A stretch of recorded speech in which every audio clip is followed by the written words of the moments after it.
Hello बच्चों, स्वागत है आपका मैथमेटिक्स एनालिसिस 2.0 में। आज हम लोग क्लास 8 का साइंस का चैप्टर 2 सूक्ष्म जीव का क्वेश्चन आंसर करने जा रहे हैं। स्वागत है आपका मैथमेटिक्स एनालिसिस 2.0 में। आइए आज हम लोग दीर्घोत्तरीय प्रश्न को देखेंगे चैप्टर 2 का।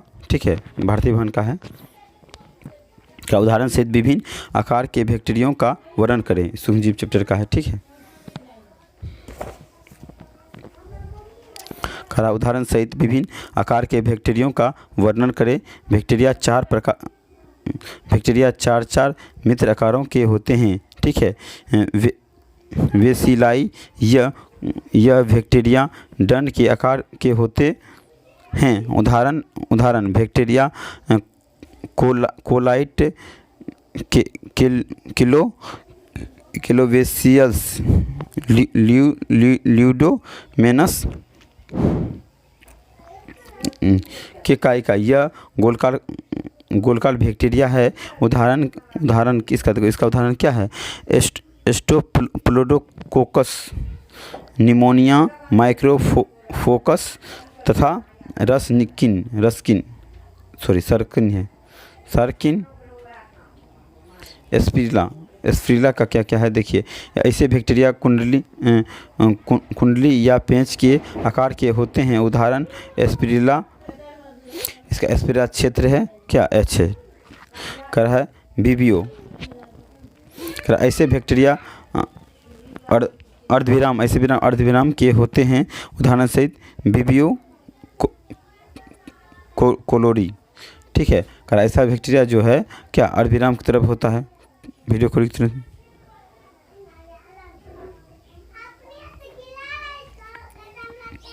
कर है बैक्टीरिया में पोषक एवं प्रजनन का वर्णन करें।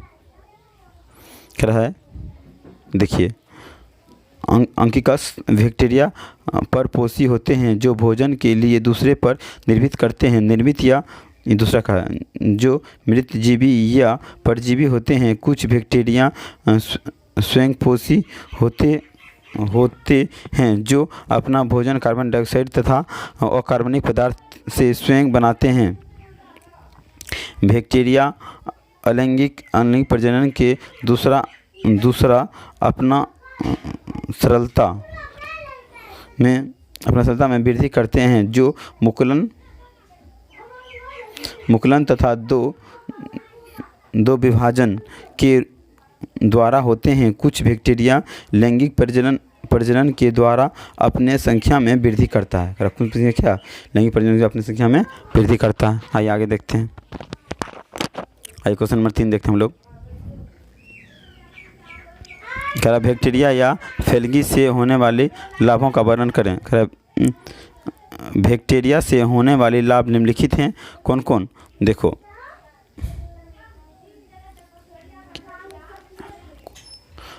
हेलिकोवेलियस और नामक बैक्टीरिया का उपयोग खमीर बनाने तथा बगैर उद्योग में पावा रोटी, बिस्कुट, केक इत्यादि बनाने में होते हैं। ठीक है,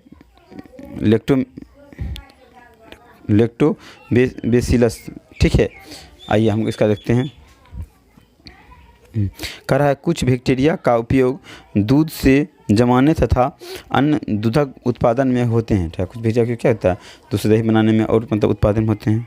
कर कुछ बैक्टीरिया का उपयोग शर्करा से अल्कोहल बनाने होता है। शर्करा से अल्कोहल बनाने में कुछ बैक्टीरिया का उपयोग करते हैं। आइए तीसरा हम लोग देखते हैं।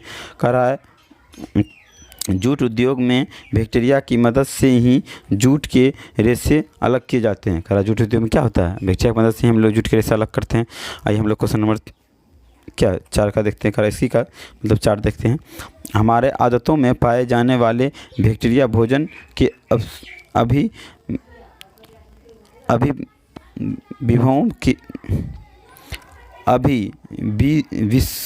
विषयों के निम्नीकरण में मदद करता है। खरा विषयों क्या निम्नीकरण में मदद करता है।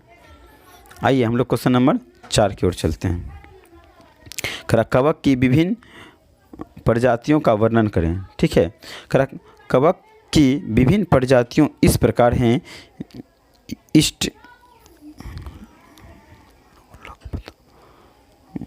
इष्ट लगभग गोलाकार या अंडाकार एवं कोशिकाएं कवक होते हैं। यह ऐसे खदानों में उगते हैं जिसमें शकरकंद अधिक मात्रा में होती है। खरा कहाँ होता है? जहाँ शकरकंद अधिक मात्रा में होता है वहाँ होता है। ठीक है। यह ऑक्सीजन की अनुपस्थिति में भी रहने में क्या ऑक्सीजन की अनुपस्थिति में भी रहने में सक्षम है। खरा यह बिना ऑक्सीजन का भी क्या कर जीवित रह सकता है। अब देखिए कह रहा फंगस एवं क्या है मिट्टी। कह रहा यह भी एक कोशिकीय कवक है। कोशिकीय कवक है। मृतोपजीवी तथा परजीवी दोनों होते हैं। मृतोजीवी फंगस एक सड़े गले कार्बनिक पदार्थ पर उगते हैं। ठीक है। अब देखिए है मिल्ड्रस क्या है? बहुकोशिकीय कवक हैं। यह सफ़ेद महीन धागे के बनी जाल जैसी रचना की तरह दिखती है।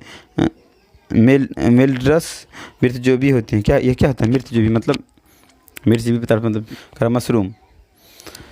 यह नमी उपजाऊ मिट्टी के सतह पर वृक्षों के कटे हुए भागों में तने की सतह पर यह तथा कोपोयस्ट खास्ट के देरों पर माप और आकारों में विविधता होती है। यह साधारणतः धूतरी नुमा होता है। क्या होता है? सॉरी, ये साधारणतः छतरी नुमा होता है। कैसा होता है? छतरी नुमा होता है। आप लोग देखे होंगे कवक। आइए कवक किस प्रकार लाभदायक, हम लोग ये देखते हैं क्वेश्चन नंबर कितना 5 का। कवक किस प्रकार लाभदायक है? कवक का उपयोग एल्कोहॉल तथा बेकरी उद्योग में किया जाता है। दूध उत्पादन चीज़ को परिपक्व तथा उसमें विशेष खुशबू लाने में भी इसका उपयोग करते हैं। ठीक है। विशेष खुशबू लाने में इसका उपयोग किया जाता है। कुछ विटामिन बी तथा पाचक यौगिक का महत्वपूर्ण स्रोत है। पैरामीशियम नामक कवक से एंटीबायोटिक पेनिसिलिन बनता है। रोगाणुओं के वृद्धि को रोकते हैं, उसका नष्ट करते हैं, इस प्रकार लाभदायक है। इस प्रकार क्या है?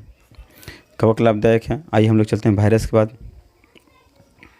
कह रहा है वायरस की संरचना का वर्णन करें। ठीक है। आइए हम लोग वायरस संरचना का वर्णन करते हैं। खरा वायरस ऐसे पदार्थ हैं जिसमें संरचना एक निर्जीव कण की तरह होते हैं। इसकी अपनी एक मिश्रित माप आकृति तथा विशेष संरचना होती है। वायरस न्यूक्लियोटिक प्रोटीन के एक कण के समान होते हैं जिसमें सभी कोशिकाएं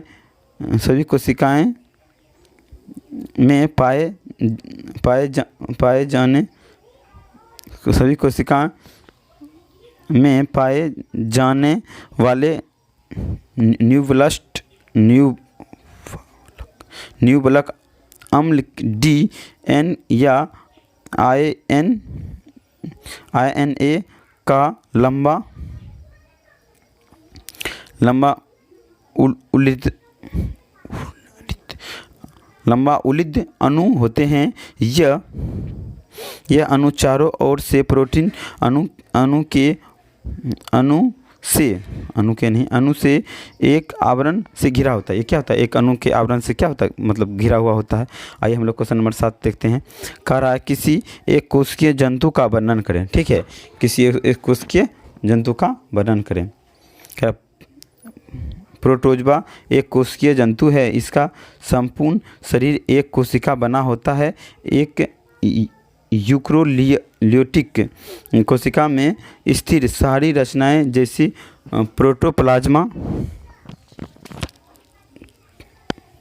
केंद्रक, माइक्रोकॉन्ड्रिया इत्यादि मौजूद होते हैं।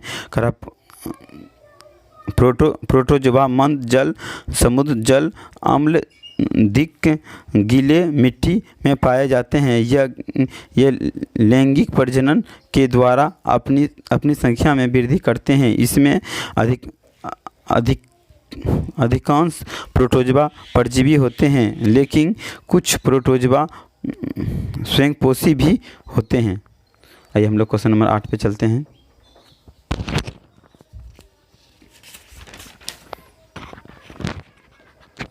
करा है प्रयोगशाला में सूक्ष्मजीव के संवर्धन की विधि का वर्णन करें।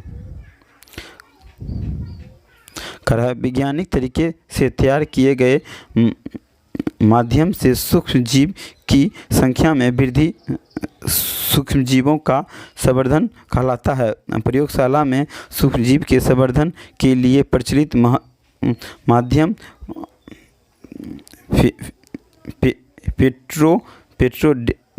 पेट्रोडेक्स्ट्रोन अगर है पीडीए है, इसको पीडीए कहते हैं। प्रयोगशाला में पीडीए तैयार करने की विधि निम्नलिखित हैं। करा कितना, तो पीडीए कैसे तैयार करेंगे इसका विधि बताते हैं। 200 ग्राम स्वस्थ आलू लेकर और इसे स्वच्छ जल में धोकर साफ कर लें।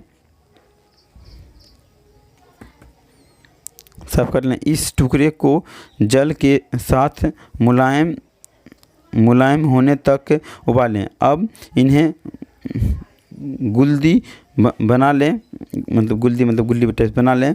ठीक है, इसे ठंडा होने दें। ठीक है, इसको ठंडा होने दें। ठंडा देगा। इस लुदगी में 500 मिलीमीटर आसुत जल तथा 20 ग्राम ग्लूकोज मिला दें। अब दूसरे भी कर में डालकर इसे डालकर इसे उबाल लें। ठीक है, फिर दूसरे बर्तन में इसको डाल के उबालिए। इस जल को तैयार किए गए आलू की लूदी एवं ग्लूकोज के मिश्रण में मिला दें। इस मिश्रण को स्वच्छ पात्र में रखें। इस प्रकार तैयार किए गए पीडीए का उपयोग सूक्ष्मजीव संवर्धन के लिए किया जा सकता है। इस प्रकार जो मतलब निकाले, इसको क्या है, ये आपका पीडीए बन के तैयार हो गया। ठीक है, इसको संवर्धन के रूप में आप लोग यूज कर सकते हैं। आइए आगे देखते हैं। 9 मिट्टी के उर्वरक क्षमता बढ़ाने में बैक्टीरिया तथा एल्गो का उपयोग किस प्रकार किया जाता है। मिट्टी की अवर्धन क्षमता बढ़ाने के लिए बैक्टीरिया तथा एल्गो का उपयोग अपघटककर्ताओं एवं स्थानीयकरण के रूप में किया जा सकता है। बैक्टीरिया प्रकृति में मृत जीवों, शरीर एवं वन पदार्थ में उपस्थित कार्बनिक पदार्थ को अकार्बनिक तत्वों में तोड़कर उन्हें मिट्टी में मृत कर देती है, जिससे उर्वरक बनते हैं। तथा एल्गियों में वायुमंडल नाइट्रोजन के स्थानीयकरण की क्षमता है, जो जल तथा मिट्टी की उर्वरक क्षमता बढ़ाती है। जो क्या कहते हैं, जल तथा मिट्टी की उर्वरक क्षमता बढ़ाता है। आइए हम लोग क्वेश्चन नंबर 10 देखते हैं। प्रकृति में नाइट्रोजन चक्र के पूरा होने में बैक्टीरिया का क्या महत्व है, वर्णन करें। बैक्टीरिया नाइट्रोजन गैस को उपयोग लायक बनाता है। मिट्टी तथा दलहनी पौधे के घाटों में उपस्थित बैक्टीरिया वायुमंडल के नाइट्रोजन का स्थानीयकरण करके इसे नाइट्रोजन के यौगिक पदार्थ में बढ़ाकर अपने शरीर के लिए आवश्यकता प्रोटीन एवं अन्य उपयोगी पदार्थ का निर्माण करते हैं।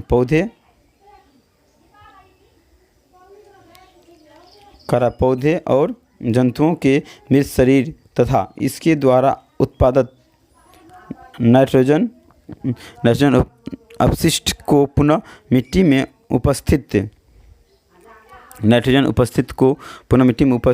उपस्थित बैक्टीरिया नाइट्रोजन यौगिक में बदल देता है। मिट्टी में उपस्थित नाइट्रोजन क्या है, इसको नाइट्रोजन में बदल देता है। आइए हम लोग क्वेश्चन नंबर 11 देखते हैं। सूक्ष्मजीव के द्वारा मलजली उपचार से बायोगैस एवं उर्वरक बनाने की विधि। इस विधि में मल जल को एक बड़े टैंक में एकत्र किया जाता है। इस टैंक में वायवीय बैक्टीरिया तथा हवा प्रभावित किया जाता है, जिससे ऑक्सीजन की उपस्थिति में वायुमंडलीय बैक्टीरिया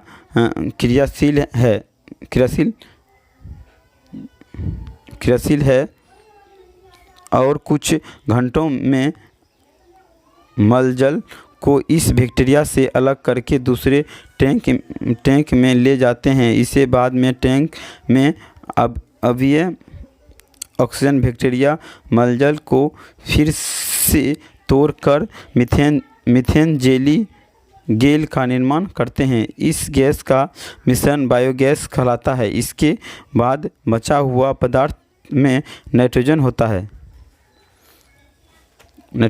है जिसे सुखाकर उर्वरक का निर्माण करते हैं। जिसे सुखा के हम उर्वरक का निर्माण कर लेते हैं। आइए क्वेश्चन नंबर 12 पे चलते हैं। यष्ट कोशिकाएं की रचना का वर्णन करें। यष्ट अपनी संख्या में वृद्धि कैसे करता है?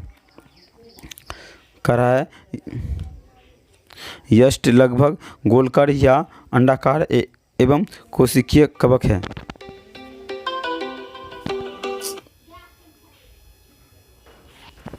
कोशिकीय कवक है। इसका एक कोशिकीय कवक है। इसका कोशिका की भित्ति से घिरा होता है। इससे एक न्यूक्लियम बड़ी रिक्तता, कई दानेदार रचनाएं तथा वसा की वृद्धि पाए जाते हैं। अनुकूलित परिस्थिति में मुकुलन द्वारा कभी कभी द्विभाजन के द्वारा अपना संख्या वृद्धि करते हैं। देखिए 19 में आपको फिगर बनाना है। आप लोग ये फिगर बना लीजिएगा, ठीक है। फिगर दिया हुआ बनाने के लिए बनाइए, ठीक है। आइए हम लोग आगे चलते हैं। क्वेश्चन नंबर कितना 13 फिगर था। सूक्ष्मजीव से होने वाली लाभ एवं हानियों का वर्णन करें। सूक्ष्मजीव विभिन्न वर्गों के ऐसे जीव हैं जिससे देखने के लिए सूक्ष्मजीव लाभदायक तथा हानिकारक दोनों होते हैं। सूक्ष्मजीव अल्कोहल बनाने इत्यादि कार्य में किया जाता है। सूक्ष्मजीव का अल्कोहल बनाने इत्यादि कार्य में किया जाता है, ठीक है। कुछ सूक्ष्मजीव का उपयोग अपहरणकर्ता तथा भोजन के रूप में भी किया जाता है, ठीक है। कुछ सूक्ष्मजीवों हमें नुकसान भी पहुंचाते हैं, जैसे विभिन्न प्रकार के रोग सूक्ष्मजीव से ही होते हैं, जैसे टीबी टेटनस से ही होते हैं। और टीबी टेटनस पोलियो आदि कुछ सूक्ष्मजीव हमारे भोजन को नष्ट कर देते हैं, ठीक है। आपका दीर्घोत्तरीय क्वेश्चन समाप्त हुआ। आई होप आपको वीडियो अच्छा लगा। Please like share and subscribe कीजिए। Thank you very much.